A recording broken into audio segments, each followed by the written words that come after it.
સાહેબ અમારી પાડોશી છે એન ઘરવાળો છે ને ઈ બેદી થી ઘેર નથી આવ્યો. શું કરે છે? રિક્ષા ચલાવે છે. બોલો સાહેબ ક્યાં જવું છે બોલો? જુનાગઢ ફરવું ફેરાવ જુનાગઢ ફરવું 1500 થાય ફેરવી દો બોલો. નામ હું છે તમારા ઘરવાળાનું? લાલુ. જો આ હે ને ડામો કુંડ તમારો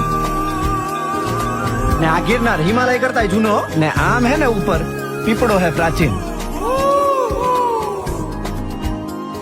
એ સૂંઘવાની પીવાની કઈ લત છે કઈ?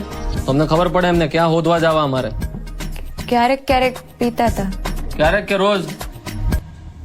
રોજ. નાની રગઝગ થઈ હતી. ફોટો પાડી આપું તમે? હા અહીં ઉભા રહ્યો. આયા ઈ રાત પછી પાછા નથી આવ્યા.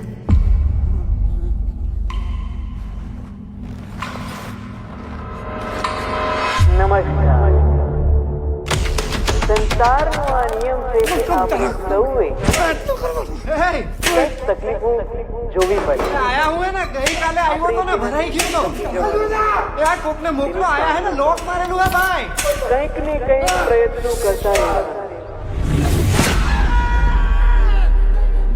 પ્રભુ તમે ક્યાંથી આવ્યા? હું તો અહીંયા ખાલી ગાયોનું ધ્યાન રાખવા આવ્યો. એક દારૂડિયાની લાશ મળી છે, મોઢું વર્તાતું નથી. તમે જેના દારૂડિયો કહો છો ને ઈ મારો દીકરો છે હો સાહેબ.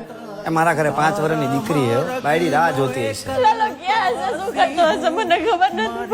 કાઢો મને કાઢો કાઢો રે એ કાઢે.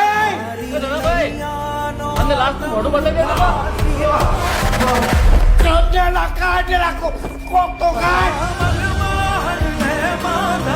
પ્રભુ એને મારા કોઈ ભાઈબંધ નથી.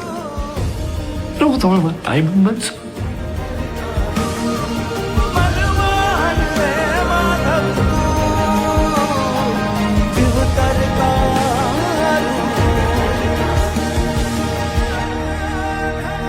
તમને ખબર છે એવું કહેવાય છે કે કૃષ્ણ ભગવાન એમના ભક્ત નરસિંહ મહેતા માટે 52 વાર અહીંયા આવ્યા છે જુનાગઢ. 52 વાર? 52 તમને નથી ખબર ને?